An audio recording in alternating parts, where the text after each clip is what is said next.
a lot of people get confused when it comes to exercise, training, nutrition, living a healthy lifestyle, all those sorts of things. And I totally get it. There's so much information out there that it can be very confusing. And when people are confused, they get overwhelmed, and the easiest decision to make is the decision to do nothing. So they just keep doing what they've always done, and they don't get where they want to get.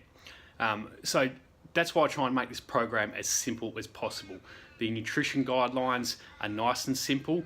You know, the government's recommendation of eating 5 servings of veg, 2 servings of fruit a day, are bang on. And, you know, it'd be my estimate that 90% of the population, at least, are not getting their 5 and 2. I'm sure the government have probably got exact stats on that, but you have a think about it yourself. Do you actually eat 5 servings of veg, 2 servings of fruit a day? Probably not. I know I don't do that every single day. I try to, but it doesn't happen every single day.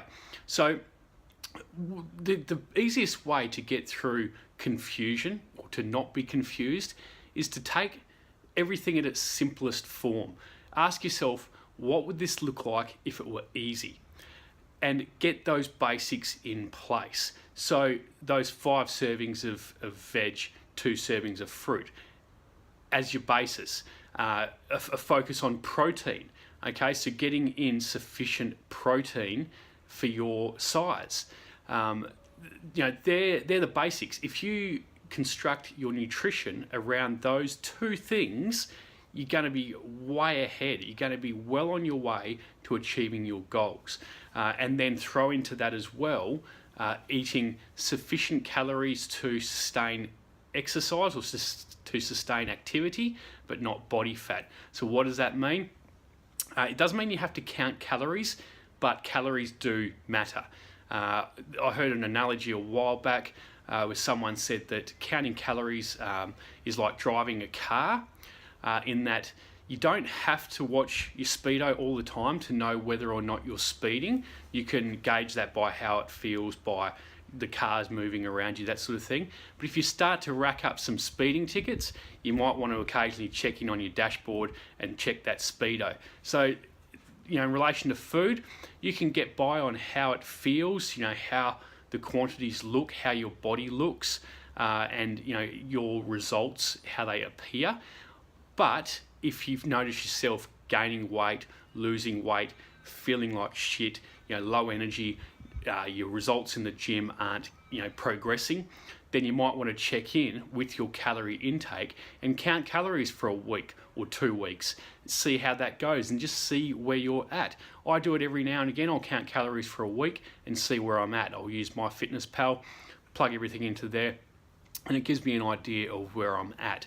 So that's nutrition. Exercise or training, really, it doesn't have to be complicated.